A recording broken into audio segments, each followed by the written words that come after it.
kepada hikmahnya Ibn Athaillah Sakandari. Qala al-musannif rahimahullah ta'ala nafa'ana Allahu bihi wa bi ulumihi wa bi ulumi masyaikhihi wa talamidatihi fid dharain amin ila anqal.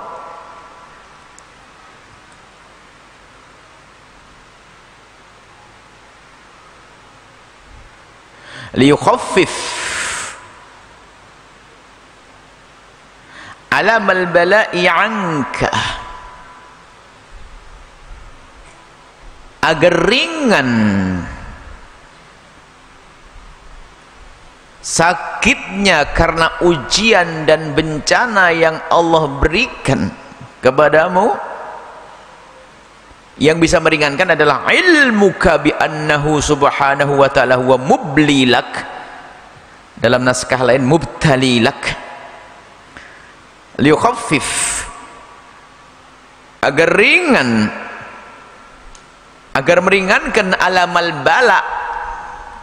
Orang diuji itu kan sedih, ujian itu banyak, fi amwalihim, di hartanya, ju', lapar, kematian, ini ujian semua. Sakit, ujian bikin sedih. Kata Ibn Athaillah Sakandari, untuk meringankan kesedihan hatimu agar sakit itu tidak terasa, apa itu yang bisa meringankan? Ilmuka, pengetahuanmu, kesadaranmu, bi annahu subhanahu wa ta'ala, sesungguhnya Allah subhanahu wa ta'ala adalah wal mublilak, Allah yang mengujimu. Falladhi wajahatka minhul aqdar, yang telah memberikan kepadamu kejadian takdir tadi, ketentuan-ketentuan seperti itu, ada di saat uji sakit, demam, ini yang memberimu ujian seperti itu. Walladhi awwataka husnal ikhtiyari, dia adalah zat yang sudah biasa sering memilihkan terbaik untukmu. Ya, ini urainya begini. Anak kecil, ibunya sayang banget, jalan ramai, belakang sungai deres. Apa kata ibu? Jangan keluar rumah ya, awas ya, jangan, awas ya, jangan lihat pagar ini ya, jangan ya, jangan. Coba anak kecil yang tidak paham larangan enggak berkata ngapain enggak boleh, ya kan? Cuman yang ngerti ada maksud tujuan, ada manfaatnya. Kalau lewat takut nyebrang kena mobil, kebelang kecebur bisa kena arus nanti. Yang faham, anak kecil kan belum faham, makanya dia sering berontak, nangis. Makan makanan nggak sehat. Kalau ibunya cerdas pasti melarang, biarpun sampai nangis. Melototin HP itu kan merusak mata. Kalau ibunya sehat akalnya pasti ngelarang. Yang nggak sehat sadar. Ini saya nasihat juga kayaknya nih. Ada seorang ibu membiarkan anaknya melototin HP sampai HP-nya masuk ke matanya. Akhirnya dilarang oleh seorang ibu. Nangis dia. Larangan bagi seorang anak yang sudah biasa dengan kebiasaan akan menyakitkan. Kalau dia tahu tujuannya ibu apa? Agar dia sehat, agar dia tidak sakit, agar dia tidak kena mobil, agar dia tidak tenggelam tadi itu. Coba kalau anak itu sadar dan tahu maslahatnya, tahu siapa yang melarang ibunya yang sangat mencintainya, yang melarang adalah ayahnya yang sangat menyayanginya. Kalau dia sadar akan reda, oh maksudnya gitu. Coba kalau anda yang sudah paham langsung ngomong, iya ya, ada maksud ini. Terus yang memberikan sakit kepada kita siapa? Allah. Apakah Allah tidak tahu yang terbaik untuk kita? Sangat tahu. Maka di sini, jika kau dirundung kesedihan dengan musibah, ingat siapa yang memberi musibah. Yang memberi musibah ini adalah zat yang selalu memberikan kebaikan kepadamu, yang terbaik untukmu, husnul ikhtiar. Keyakinanmu bahwa Allah yang maha kuasa, yang maha pengasih, maha tahu keadaanmu, kemudian memberi ujian kepadamu, maka ketahuilah yang menguji adalah Allah, tentu itu karena untuk kebaikanmu. Dan memang begitu hakikatnya ujian bagi orang yang beriman.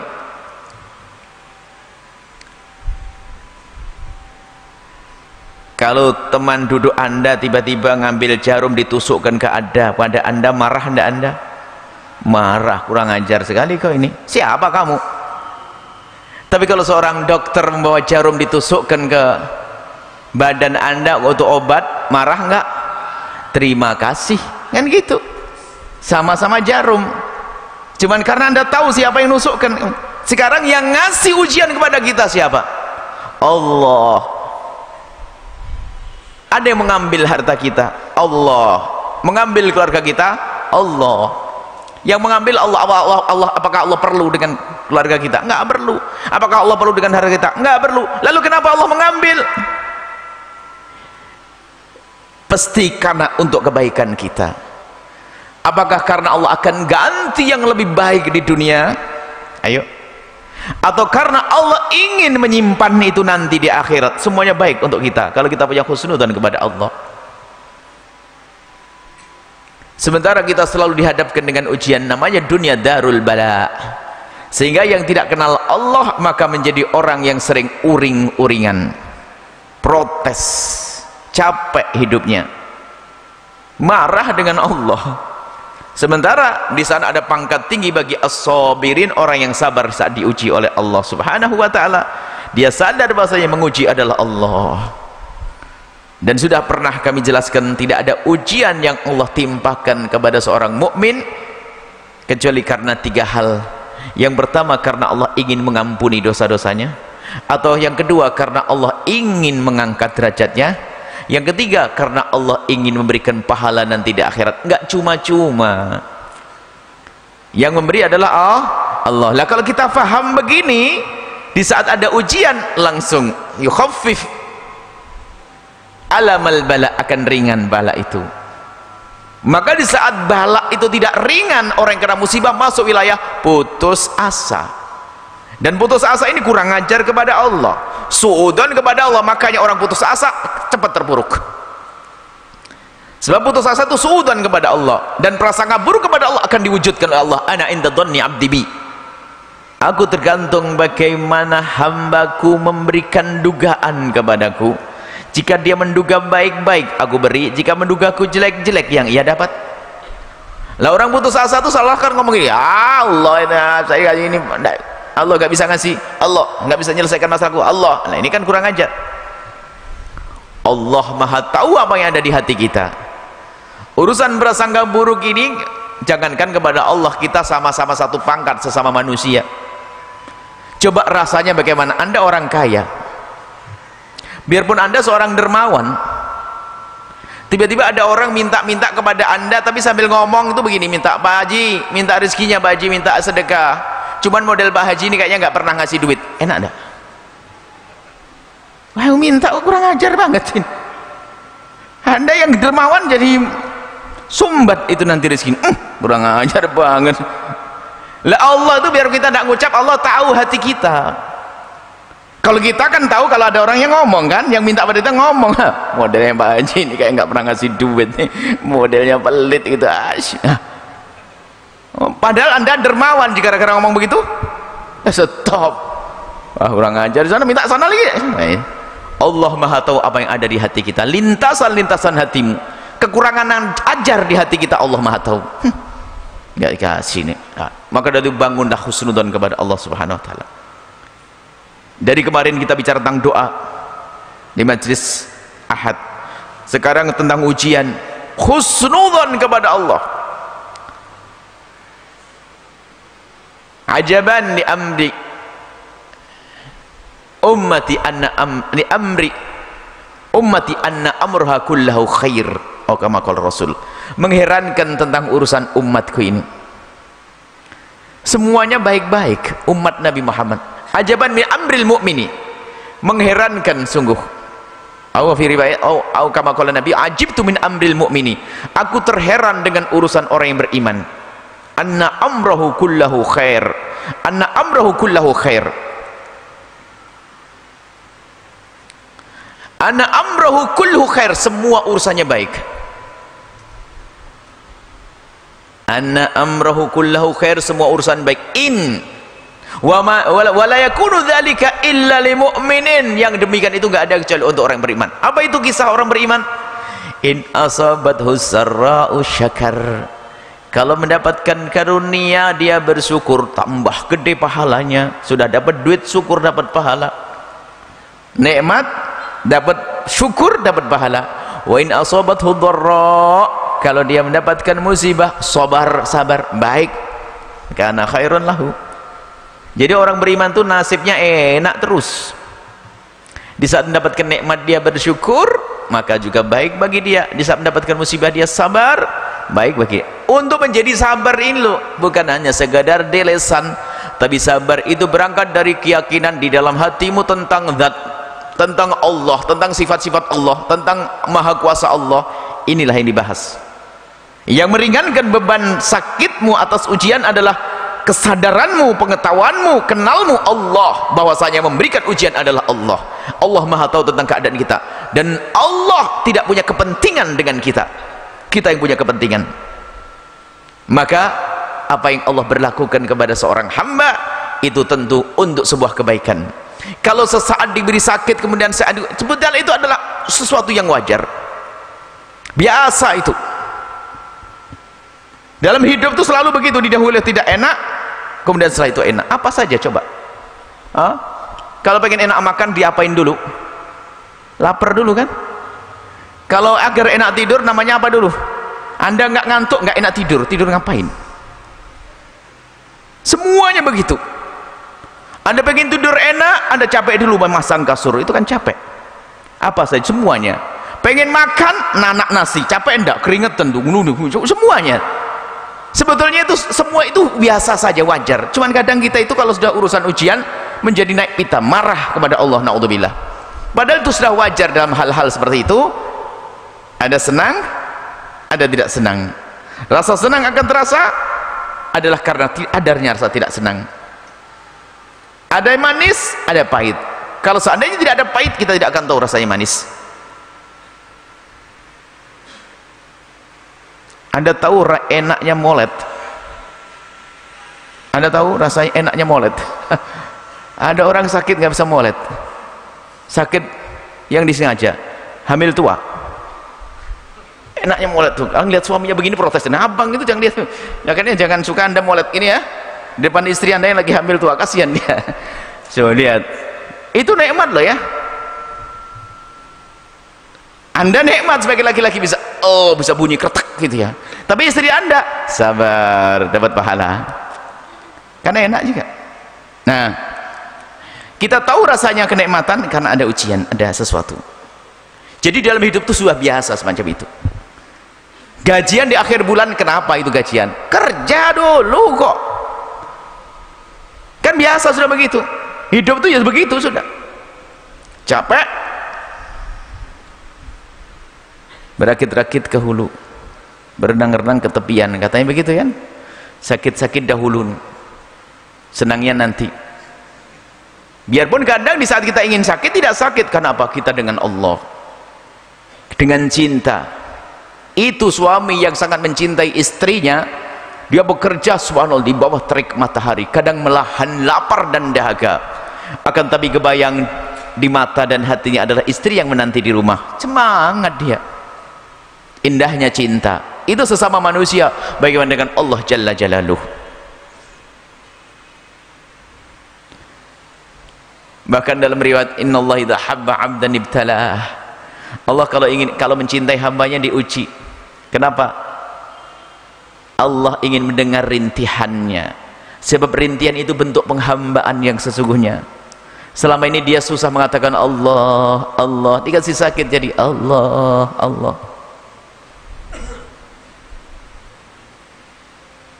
Kenapa kok bisa begitu? Yang memang modelnya orang itu harus dikasih begitu biar Allah Allah. Sebab apa? Waktu dikasih duit nggak bilang Allah Allah. Makanya di saat Anda diberi rezeki, sebut nama Allah biar nggak usah dibikin sakit agar menyeru nama Allah. Syukur namanya, kan begitu? La in syakartum la azidannakum. Baik. Walladzi wajahadka minhul aqdar, yang memberikan kepadamu kejadian-kejadian seperti itu adalah ujian di anak, ujian di rezeki, ujian di sakit, semuanya. Siapa yang memberikan itu semuanya? Yang memberikan sakit, yang memberikan ujian adalah zat, walladzi, yaitu zat Allah. Awadaka, yang sudah sangat sering biasa kepadamu husnul ikhtiar, memberikan pilihan terbaik untukmu. Yang memberikan sakit gigi itu siapa? Yang menjadikan Anda enak makan, ya enggak? Yang memberikan demam kepada Anda itu siapa? Yang menjadikan Anda enak tidur di hari kemarin, kan begitu? Berapa banyak kebaikan yang Allah berikan kepada kita? Bisa menghitung? Sangat sedikit ternyata ujian yang Allah berikan. Nikmat yang mata, subhanallah, berapa pandangannya. Yang tidak punya mata, mungkin dia tidak bisa menikmati pandangan, tapi dia bisa menikmati dengan pendengarannya. Dan terus nikmat Allah sangat banyak, sehingga betul wa in ta'udu, kalau kita ingin menghitung nikmat Allah la tuhsuha, Anda tidak akan bisa menghitungnya.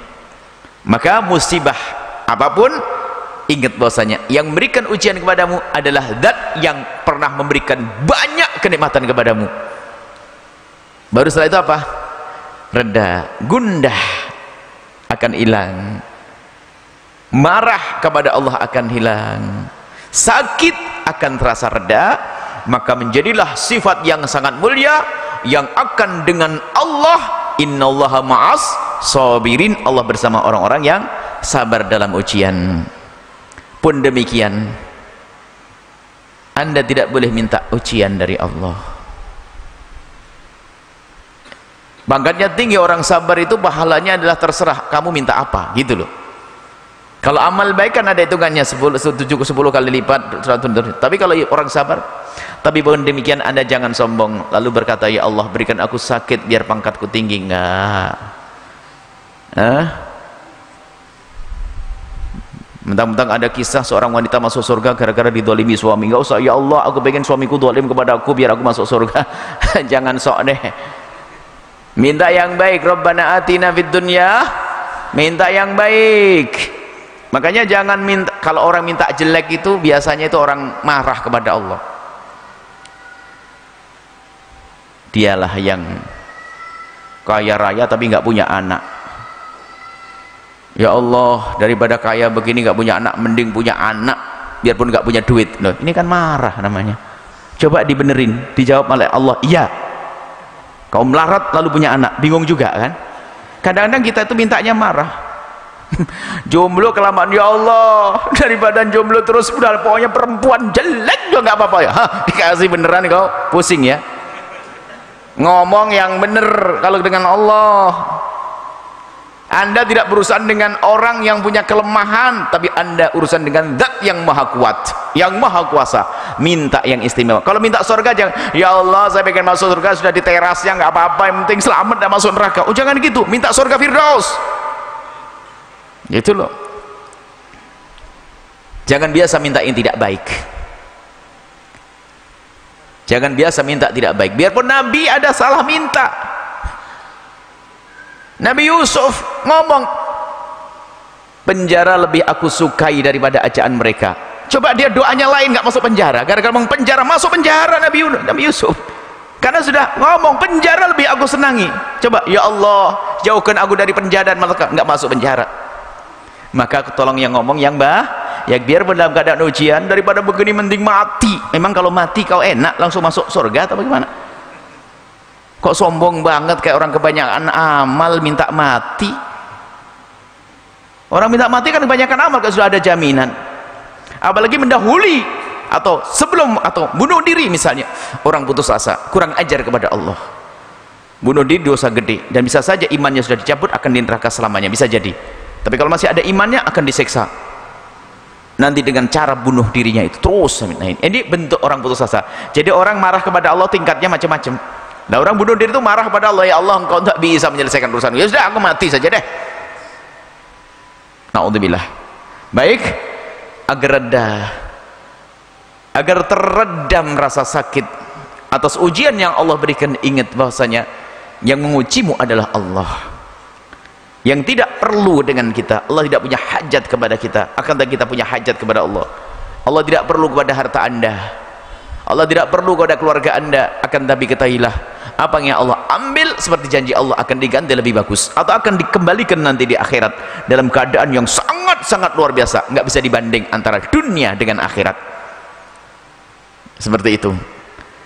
Semoga Allah menjauhkan kita dari malapetaka dan bencana, dan di saat kita mendapatkan ujian, semoga Allah memberikan kepada kita ketabahan, menjadi orang yang sabar, syukur dan sabar. Dan memang namanya musibah pasti akan menimpa siapapun.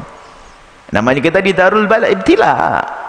Selagi anda di dunia tentu akan ada ujian. Kalau anda pengen tidak ada ujian, nanti di surga. Dalam urusan hidup, kalau anda tidak ditinggal mati, pasti anda meninggalkan orang, kan begitu? Siapa yang nggak pernah ditinggalkan? Kalau tidak anak kita yang mati, atau bapak kita yang mati, saudara kita yang mati, atau siapa, kan ada begitu, pasti ada. Itu kan menduga duka, sedih. Namanya hidup di dunia. Mungkin anda pernah tidak baik dengan suami, tapi suami ya ada ngomong nggak enak, wajar di dunia. Makanya kalau kita tidak punya bekal, sabar, biarpun kita tidak boleh minta musibah, akan tapi di saat mendapatkan musibah kita sudah punya bekal. Yang menguji kita adalah Allah, yang Allah maha tahu tentang keadaan kita. Maka jangan sekali-kali putus asa, dan jadikanlah ujian yang Allah berikan itu betul-betul tangga untuk naik pangkat di hadapan Allah Subhanahu wa taala, yaitu dengan kesabaran di hati kita, kesabaran di dalam diri kita. Innallaha ma'as sabirin, Allah bersama orang-orang yang sabar. Wallahu a'lam bissawab.